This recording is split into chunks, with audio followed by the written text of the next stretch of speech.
সমাজে, রাষ্ট্রে, বাজারে প্রায় সব জিনিসেরই ভেজাল আছে কি নাই?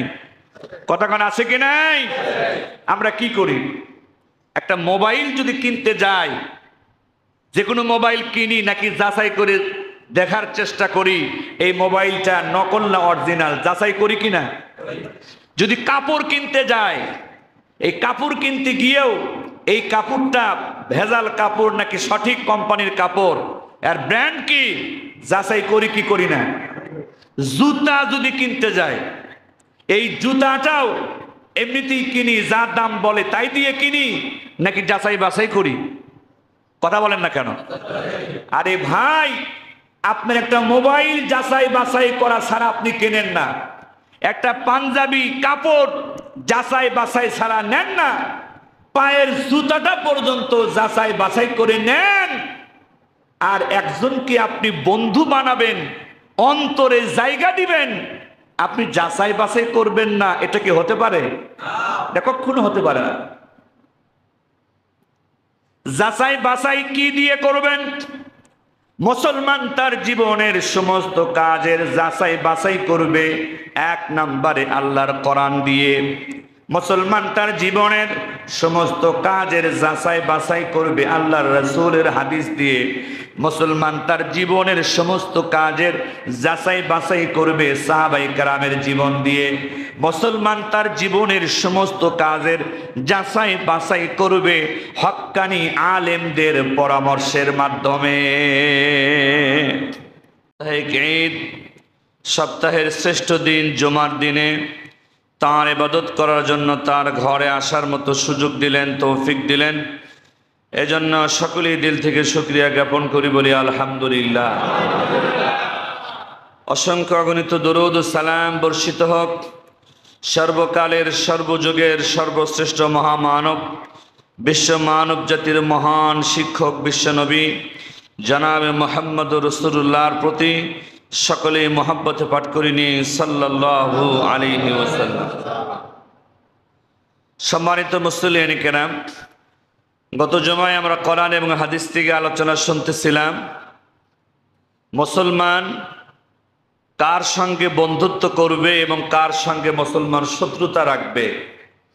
বন্ধুত্ব করার এবং শত্রুতা করার নীতিমালা আল্লাহ তাআলা কি দান করেছেন, তার রাসূল কি দান করেছেন। একটি হাদিসের মধ্যে দিয়েই নবী করিম সাল্লাল্লাহু আলাইহি ওয়াসাল্লাম স্পষ্ট করেছেন, মান আহাব্বা লিল্লাহ ওয়া আবগাদা লিল্লাহ ওয়া আ'তা লিল্লাহ ওয়া মানা লিল্লাহি ফাকাদ ইসতাকমালাল ঈমান। নবী করিম সাল্লাল্লাহু আলাইহি ওয়াসাল্লাম স্পষ্ট করে বলেছেন, যে ব্যক্তি আল্লাহ তাআলার জন্য কাউকে ভালোবাসে, দুই নম্বরে যে ব্যক্তি আল্লাহ তাআলার জন্যই কাউকে দুশমন মনে করে, যে ব্যক্তি কাউকে কোনো কিছু দেয় আল্লাহ তাআলার জন্যই দেয়, চার নম্বরে কাউকে কোনো কিছু দেওয়া থেকে বিরত থাকে, কাউকে কোনো কিছু দেয় না সেটা আল্লাহর জন্যই দেয় না।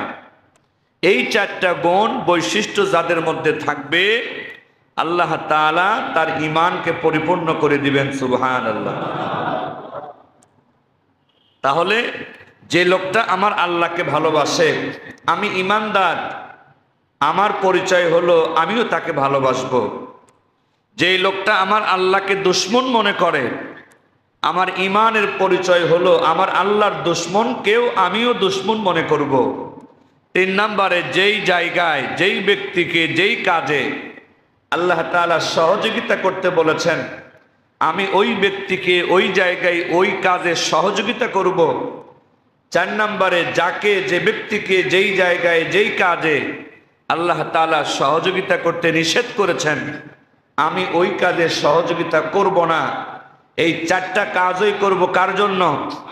আল্লাহর জন্য। আল্লাহর হাবিব বলেন, তাহলে তুমি ধরে নাও, যদি এই চারটা আমল করতে পারো তাহলে তুমি তোমার ঈমানকে পরিপূর্ণ করে দিলে। সুবহানাল্লাহ। কিন্তু দেখা যায় দুনিয়াবী স্বার্থে, ব্যবসায়িক স্বার্থে হোক, রাজনৈতিক স্বার্থে হোক, সামাজিক স্বার্থে হোক, ক্ষমতা কেন্দ্রিক স্বার্থে হোক, অনেক সময় আমরা যাকে ভালোবাসা দরকার, আল্লাহ ভালোবাসতে বলেছেন।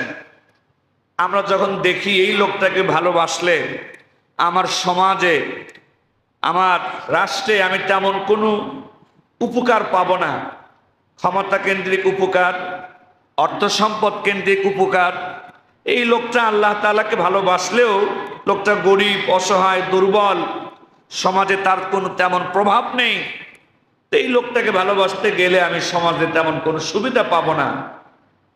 বরং আরেকজন লোক নামাজ নাই, রোজা নাই, আল্লাহ রসুলের প্রতি মহব্বত নাই, ভালোবাসা নাই, কিন্তু তার হয়তো অর্থ সম্পদ আছে, টাকা পয়সা আছে, রাজনৈতিক শক্তি আছে, গন্ডা পান্ডার শক্তি আছে, আমি মনে করতেছি এই লোকটা আল্লাহর দুশমন হলেও তার সঙ্গে সম্পর্ক রাখলে, মহব্বত রাখলে আমার সামাজিক ফায়দা হবে, রাজনৈতিক উপকার হবে, ক্ষমতা কেন্দ্রিক লাভ হবে। বাস দুনিয়াবি লাভকে প্রাধান্য দিয়ে আল্লাহর কোনো দুশমনের সাথে আমি সম্পর্ক রাখলাম, তাহলে হাদিস অনুযায়ী আমল হলো না, হাদিসের উল্টা হয়ে গেল, উল্টা। আবার যাকে সহযোগিতা করতে আল্লাহ তাআলা বলেছেন, মসজিদে সহযোগিতা করতে বলেছেন, মাদ্রাসায় সহযোগিতা করতে বলেছেন, ইসলামিক সকল কাজে সহযোগিতা করতে বলেছেন কে? আল্লাহ তাআলা। অসুস্থ অসহায় মানুষকে সহযোগিতা করতে বলেছেন কে? আল্লাহ তাআলা। আমি এই অসুস্থ, দুর্বল, অসহায় মানুষকে সহযোগিতা করলাম না, বরং এমনও কিছু মানুষ পাওয়া যায় যাকে সহযোগিতা করার দরকার ছিল, যাকে সমর্থন দেওয়ার দরকার ছিল, সাহায্য করার দরকার ছিল, কিন্তু এই দুর্বল মানুষগুলোর উপরেই অনেক সময় সবল কিছু মানুষ অত্যাচার আর নির্যাতন বেশি করে। ও তো কিছু বলতে পারবে না, ওর জায়গা দখল করলে সমস্যা নাই, ও তো এতিম, ও তো মিসকিন, ওরে মারলে কোনো সমস্যা নাই, ওর বাড়ি ভেঙে দিলে কোনো সমস্যা নাই, ওর দোকানটা দখল করলে কোনো সমস্যা নাই। বাস দুর্বলতাকে পেয়ে আমি তার প্রতি জুলুম করা শুরু করলাম। হাদিসের ব্যাখ্যা অনুযায়ী আমল হলো না উল্টা আমল হলো? উল্টা। আবার যেখানে সহযোগিতা করতে আল্লাহ তাআলা নিষেধ করেছেন, গুনাহের কাজে সহযোগিতা করতে নিষেধ করেছেন কে? আল্লাহ তাআলা নিজে। আমি মসজিদের জন্য পয়সা দিতে পারতেছি না, মাদ্রাসার জন্য পয়সা দিতে পারি না, অসুস্থ অসহায় দুর্বল মানুষকে আমি টাকা দিতে পারি না, কিন্তু আমি মদ গাজার আড্ডায় পয়সা দিতে পারি, গান বাজনার জন্য পয়সা দিতে পারি, আমি দুনিয়ার সান্ডা পান্ডা পালার জন্য পয়সা দিতে পারি। তাহলে আমার এই আচরণটা রাসূলের হাদিসের সাথে মিল হলো না উল্টা হলো?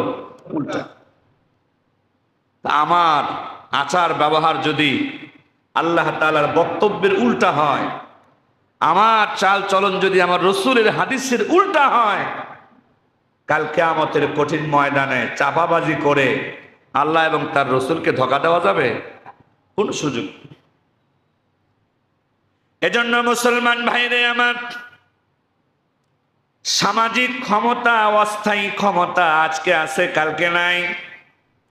রাষ্ট্রীয় ক্ষমতা অস্থায়ী ক্ষমতা, আজকে আছে কালকে নাই। দলীয় ক্ষমতা অস্থায়ী ক্ষমতা, আজকে আছে কালকে নাই।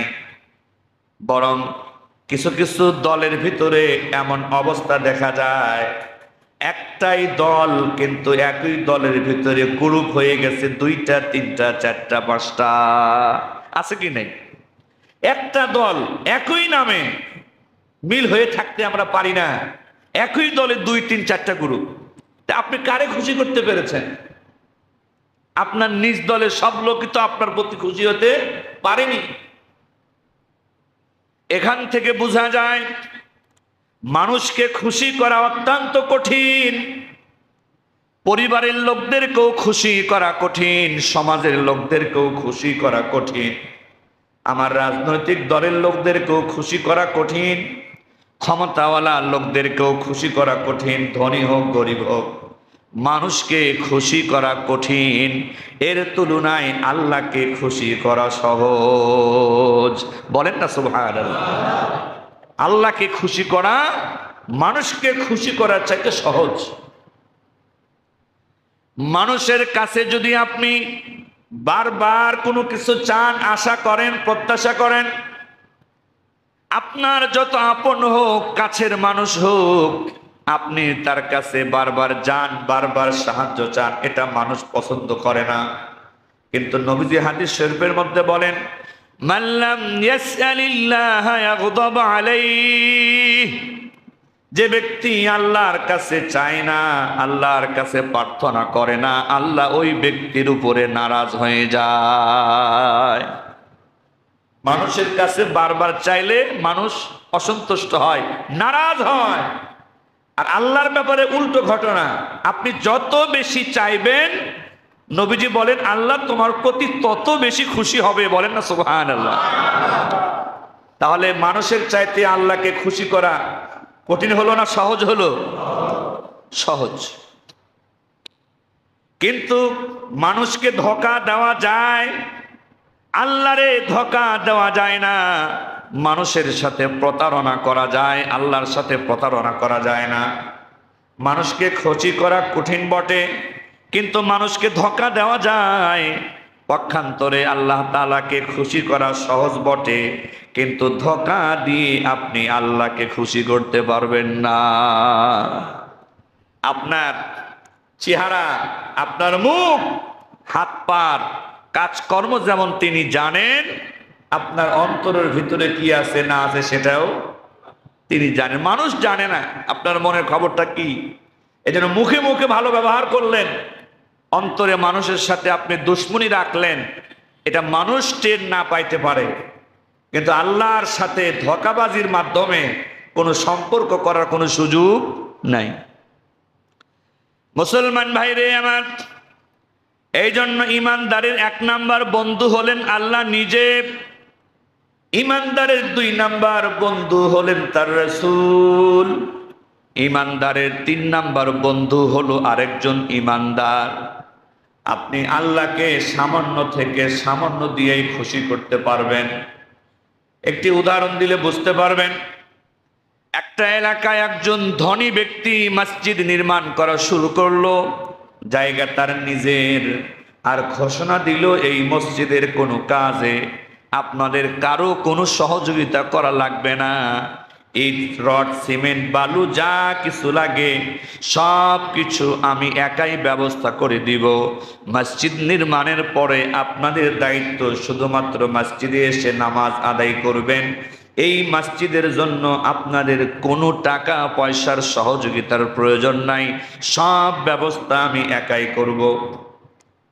এলাকার মানুষগুলো অনেকে সহজ মনে করলো, ঠিক আছে ভালো কথা, জায়গা একজনের, আবার তিনি সব কিছু দিয়ে দিবেন, আমাদের জন্য তো সহজ হয়ে গেল, আমাদের কোনো চাঁদা দেওয়া লাগবে না, দান করা লাগবে না, শুধু নামাজ আদায় করব।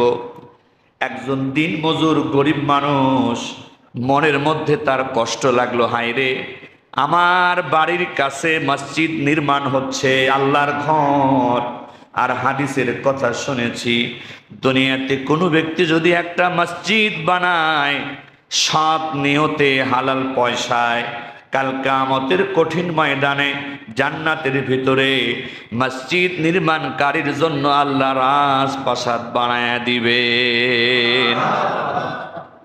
দিনমজুর মানুষটা চিন্তা করলো, আমার তো জায়গা দেওয়ার ক্ষমতা নাই, আবার সামান্য যে কিছু দান করব, এই জায়গার মালিক সেটাও নিষেধ করে দিয়েছে, এই মসজিদে কাউকে কোনো টাকা পয়সা দিতে হবে না। আরে আমার বাড়ির কাছে আল্লাহর ঘর তৈরি হচ্ছে, আর আমি কোনো সহযোগিতা করতে পারতেছি না, বিষয়টা কেমন হলো? মনের কষ্ট নিয়ে ঘুমায়া গেছে।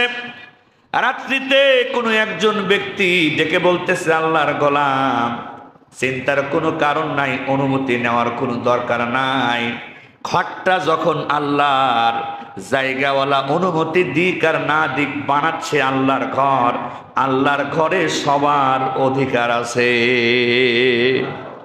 তুমি একটা কাজ করো, যখন রং করবে এরা মসজিদে, ওই চুন রং যখন করবে, সাদা রং যখন করবে, তুমি ওই রঙের ভিতরে, ওই চুনের ভিতরে গোপনে তুমি একটু ব্লু, নীল এটার পাউডার ছিটিয়ে দিয়ে আসবা। তোমার এই কামের ভিতরে সামান্য ছিটায় দিয়ে আসলেই এইটা পুরা মসজিদেই লেগে যাবে, যদিও দাম খুবই অল্প। বলেন না সুবহানাল্লাহ। আরেকজন মহিলার কথা মাওলানা তারিক জামিল সাহেব উনি তার বয়ানে বর্ণনা করেছেন। একই রকম কাহিনী, একজন ব্যক্তি জায়গা তার মসজিদ বানাবে, নিজে সহযোগিতা করতে নিষেধ করে দিয়েছেন। মসজিদ নির্মাণ হয়ে যাওয়ার পর আল্লাহর ওই বান্দা স্বপ্নের মধ্যে দেখেন বিশাল সুন্দর একটা বাগান দেখা যায়। বিশাল বাগানের ভিতরে বিশাল একটা রাজপ্রাসাদ দেখা যায়। ওই রাজপ্রাসাদের একটু দূরেই আরেকটা ছোট রাজপ্রাসাদ দেখা যায়। আল্লাহর বান্দা স্বপ্নে জিজ্ঞাসা করতেছে ফেরেশতাদের সঙ্গে, স্বপ্নে কথা, এত সুন্দর বাগানটা কি আর এই ঘরগুলো কার? স্বপ্নের ভিতরে আল্লাহর ফেরেশতারা বলতেছে, আল্লাহর গোলাম, আপনি যে জায়গা দিয়ে টাকা পয়সা দিয়ে মসজিদ নির্মাণ করেছেন, আপনার নিয়ত ভালো ছিল, আপনার টাকা পয়সা হালাল ছিল। আল্লাহ তাআলা খুশি হয়ে আপনার জন্য এই জান্নাতের বাগানের ভিতরে বড় একটা রাজপ্রাসাদ বানিয়ে দিয়েছেন। উনি আবার জিজ্ঞাসা করলেন, বুঝলাম এটা আমার রাজপ্রাসাদ, কিন্তু ওই যে ছোট্ট আরেকটা রাজপ্রাসাদ দেখা যায়, এইটা আবার কার? ফেরেশতারা বলেন, এইটা আর একজনের জন্য আল্লাহ বরাদ্দ করেছেন।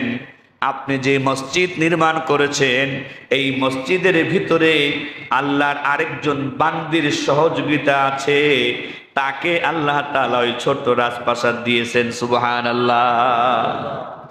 ঘুম ভাঙার পর দিনের বেলায় লোকটা পেরেশান, হয়রান। আমি তো সবাইকে নিষেধ করে দিয়েছিলাম যে আমার এই মসজিদ নির্মাণে কারো কোনো সহযোগিতা করার দরকার নাই। তাহলে কোন মহিলা কি সহযোগিতা দিল? আমি তো জানি না সে কি দিয়েছে আমার মসজিদে। আর তার জন্য আরেকটি রাজপ্রাসাদের ব্যবস্থা আমার রাজপ্রাসাদের পাশেই, কে সে? তখন তার কাজের দায়িত্বে যারা ছিল শ্রমিক, তাদেরকে ডেকে উনি বসলেন, বলতো এই মসজিদে কেউ কি সিমেন্ট দিয়েছে, রড দিয়েছে গোপনে, যেটা আমি জানি না? মিস্ত্রি বললো যে না না, এখানে তো আপনার জানা ছাড়া এক বস্তা সিমেন্ট কারো থেকে আমরা নেইনি, সবকিছু তো আপনার দেওয়া। বলে না না, তোমরা ভালো করে খেয়াল করো, আসলেই কেউ কোনো সহযোগিতা করেছে কিনা যেটা আমি জানি না। তখন একজন লেবার বলতেছে যে ভুল ক্ষমা করবেন, আসলে একটা বিপদ হয়েছিল। আমরা যখন মশলা মাখাচ্ছিলাম আমাদের বালতিটা ভেঙে গিয়েছিল, এই মশলা মাখানোর পানির দরকার ছিল, বালতিটা ভেঙে গিয়েছে। পাশের বাড়ি থেকে একটা বালতির সহযোগিতা আমরা নিয়েছি, এক মহিলা একটা বালতি দিয়ে আমাদেরকে সহযোগিতা করেছিলেন। এছাড়া তো আমরা আর কারো কোনো সহযোগিতার খবর পাইতেছি না। তখন জিজ্ঞেস করে জানা গেল, হ্যাঁ, ঘটনা সত্য। আল্লাহর একজন বান্দি একটা বালতি দিয়ে কিছু সময়ের জন্য আল্লাহর ঘরের মশলা মাখানোর কাজে সহযোগিতা করেছিলেন। এই এতটুকু সহযোগিতার বিনিময়ে আল্লাহ ওই মহিলার জন্য আর একটা রাজপ্রাসাদ বানাইছে। তাহলে বলুন তো, আল্লাহকে খুশি করা কঠিন না সহজ? কঠিন না সহজ? কিন্তু শর্ত আছে। কি শর্ত? আপনার অন্তর পরিষ্কার পরিশুদ্ধ হতে হবে। মানুষের জন্য কাজ করবেন, মানুষকে খুশি করার জন্য কাজ করবেন, আর পুরস্কার চাবেন আল্লাহর কাছে, এটা হতে পারে না। এই মহিলা সামান্য বালতি দিয়ে সহযোগিতা করলেও কার জন্য করেছে? আল্লাহর জন্য। এবং তার এই কাজে কোনো হারাম জিনিসের সম্পর্ক ছিল না। জিনিস হালাল হতে হবে এবং সেই কাজে আপনার নিয়তটাও বিশুদ্ধ হতে হবে। এমনও কিছু মসজিদ নির্মাণকারী আছে, মসজিদ নির্মাণের বিনিময়ে জান্নাতের বালাখানা তো দূরের কথা, মসজিদ নির্মাণকারী হয়েও জান্নাতের সুঘ্রাণটাও 500 বছর দূরের রাস্তা থেকেও সে পাবে না। বানাইছে মসজিদ। নবী করিম সাল্লাল্লাহু আলাইহি ওয়াসাল্লাম তিনি এখনো জীবিত আছেন, মদিনার রাষ্ট্রপতি। মদিনার একটা দূরে কিছু মুসলমান পরিচয় ব্যক্তিরা মসজিদ নির্মাণ করলো, সেখানে নামাজ হয়। নবীজি নিজে গিয়ে মসজিদটা উদ্বোধন করে দিয়ে আসলেন। কিন্তু কিছুদিন পরেই আল্লাহ রাব্বুল আলামিন নির্দেশ দিলেন, হাবিব আমার, দোস্ত আমার, ওই যে কিছু মুসলমান নামে কিছু ব্যক্তি মসজিদ বানিয়েছে আর আপনি নিজে উদ্বোধন করে দিয়েছেন, আমার নির্দেশ হলো এই মুহূর্তে সেনাবাহিনী পাঠিয়ে ওই পুরা মসজিদটাকে আপনি মাটির সাথে মিশায়া দেন। নির্দেশ কার? বানাইছে কি? মসজিদ। আর আল্লাহ তাআলা আয়াত নাজিল করে বলে দিলেন আপনি সেনাবাহিনী পাঠান আর এই মসজিদকে ধ্বংস করে মাটির সাথে মিশায়া দেন। কারণটা কি ছিল? এই মসজিদ যারা পরিচালনা করত তারা ছিল মুনাফিক। তারা কি ছিল? মুনাফিক ছিল। এরা মুখে মুখে বলতো আমরা মুসলমান, ইসলাম গ্রহণ করেছি, কিন্তু মসজিদের এই পরিচালনাকারী কমিটি যারাই ছিল সবগুলা ছিল মুনাফিক। এই মসজিদ বানানোর উদ্দেশ্যই ছিল মদিনার মসজিদে রসুলের পিছে এরা কোনো কর্তৃত্ব দেখাতে পারে না, এখানে এদের কোনো কথা চলে না, নবীজি যা বলেন ওইটাই শুনতে হয়, সমাজে ওইটাই মানতে হয়। এই জন্য ওরা দূর থেকে এসে রসুলকে বলেছেন দূর থেকে এসে জামাত ধরতে আমাদের অসুবিধা হয়, এই জন্য জামাত ধরার সুবিধার্থে আপনি অনুমতি দেন আমরা একটা মসজিদ বানাই। নবীজিকে বলেছেন জামাত ধরার সুবিধার্থে, আর মনে মনে নিয়ত ছিল আমরা আলাদা মসজিদ বানাবো, আলাদা সমাজ চালাবো, ওখানে কর্তৃত্ব চলবে আমাদের। আব্দুল্লাহর বেটা মুহাম্মদ যাকে রসুল বলে মুসলমান, তার কোনো কর্তৃত্ব আমরা মানতে রাজি। এই গোপন খবর জানে কে? আল্লাহ তাআলা এই গোপন খবর জানেন। সেজন্য নবীজিকে জানিয়ে দিলেন হ্যাঁ আমার নামের ঘর বানাতে পারে, কিন্তু এই ঘর যারা তৈরি করেছে, ঘর যারা পরিচালনা করে, এদের অন্তরে আমার প্রতিও সঠিক মহব্বত নাই।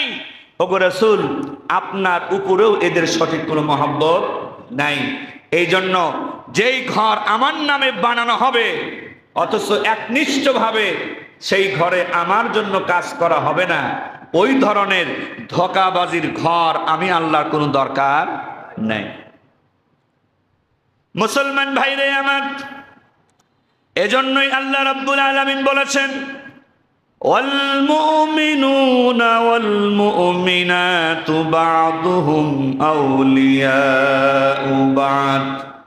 মুসলমানের এক নম্বর বন্ধু আল্লাহ, মুসলমানের দুই নম্বর বন্ধু আমার রাসূল, মুসলমানের তিন নম্বর বন্ধু আরেকজন মুসলমান। কোন মুসলমান?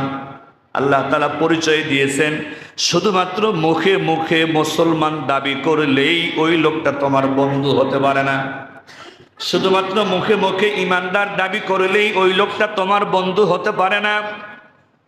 এক মুসলমান আর এক মুসলমানের বন্ধু তখন হবে, এক ইমানদার আর এক ইমানদারের বন্ধু তখন হবে যখন তাদের মধ্যে কয়েকটা বৈশিষ্ট্য আর গুণাবলী থাকবে, যখন সেই গুণাবলী আর বৈশিষ্ট্য মিল হবে, এক হবে। আল্লাহ রাব্বুল আলামিন বলেন ইয়ামুরুনা বিল মারুফ। ইমানদার ওই ইমানদারের বন্ধু হবে যেই ইমানদার সৎ কাজে আদেশ করে। ওয়া ইয়ানহাউনা আনিল মুনকার। ইমানদার ওই ইমানদারের বন্ধু হবে যেই ইমানদার অন্যায় কাজে নিষেধ করে। ওয়া ইউকিমুনাস সালাত। ইমানদার ওই ইমানদারের বন্ধু হবে যেই ইমানদার নামাজ কায়েমকারী হয়। ওয়া ইউতুনাজ যাকাত। ইমানদার ওই ইমানদারের বন্ধু হবে যেই ইমানদার যাকাত আদায়কারী হয়। ওয়া ইউতিউনাল্লাহ ওয়া রাসূলা। ইমানদার ওই ইমানদারের বন্ধু হবে যেই ইমানদার আল্লাহ এবং তার রাসূলকে মেনে চলে। শুধু ইমানদার দাবি করলেই সে আমার আপনার বন্ধু হতে পারবে না। শুধু মুসলমান দাবি করলেই সে আমার আপনার আপন হতে পারবে না। আপন হতে হলে ওই মুসলমানকে সৎ কাজে আদেশকারী হতে হবে, অন্যায় কাজে নিষেধকারী হতে হবে, নামাজ কায়েমকারী হতে হবে, যাকাত দানকারী হতে হবে, আল্লাহ এবং তার রাসূলকে মান্যকারী হতে হবে, তবেই সে আমার বন্ধু হওয়ার যোগ্যতা রাখে। না হলে মুসলমান দাবি করলেও ওই মুনাফিকরা যেমন মসজিদ বানাইছিল, নাম মসজিদ, উদ্দেশ্য ছিল খারাপ, আর ওই মসজিদকে আল্লাহর আইনে পরিচালনা করা হয় নাই।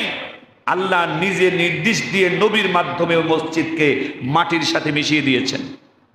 এই আলোচনা আছে 11 নম্বর পারার 3 নম্বর পৃষ্ঠার শুরুতেই। কোরআনে এই আয়াত ডাইরেক্ট নাজিল করা আছে ওই মসজিদ ধ্বংস করার ব্যাপারে। আপনারা চাইলে এটা পড়ে দেখতে পারেন তাফসীর 11 নম্বর পারা হাফেজে কোরআন শরীফের 3 নম্বর পৃষ্ঠার শুরুতে। মুসলমান ভাইরে আমার, এজন্য খুবই সতর্ক থাকা দরকার। আমি মুসলমান হব আর আমি সৎ কাজের আদেশ করতে পারবো না, এটা তো হতে পারে না। আমি ইমানদার হব আর অন্যায় কাজে আমি নিষেধ করতে পারবো না, এটা তো হতে পারে না। আমি মুসলমান দাবি করব আর আমি নামাজ কায়েম করতে পারবো না, এটা তো হতে পারে না। আমি মুসলমান দাবি করব আর আমি যাকাত দিতে পারবো না, এটা তো হতে পারে না।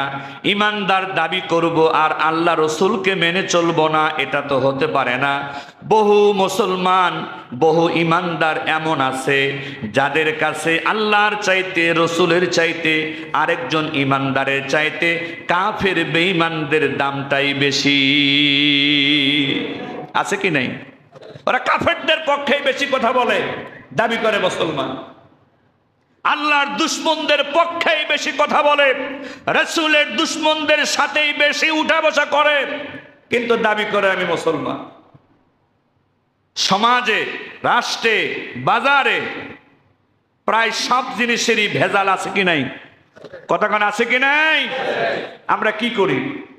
একটা মোবাইল যদি কিনতে যাই, যে কোনো মোবাইল কিনি নাকি যাচাই করে দেখার চেষ্টা করি এই মোবাইলটা নকল না অরিজিনাল, যাচাই করি কিনা?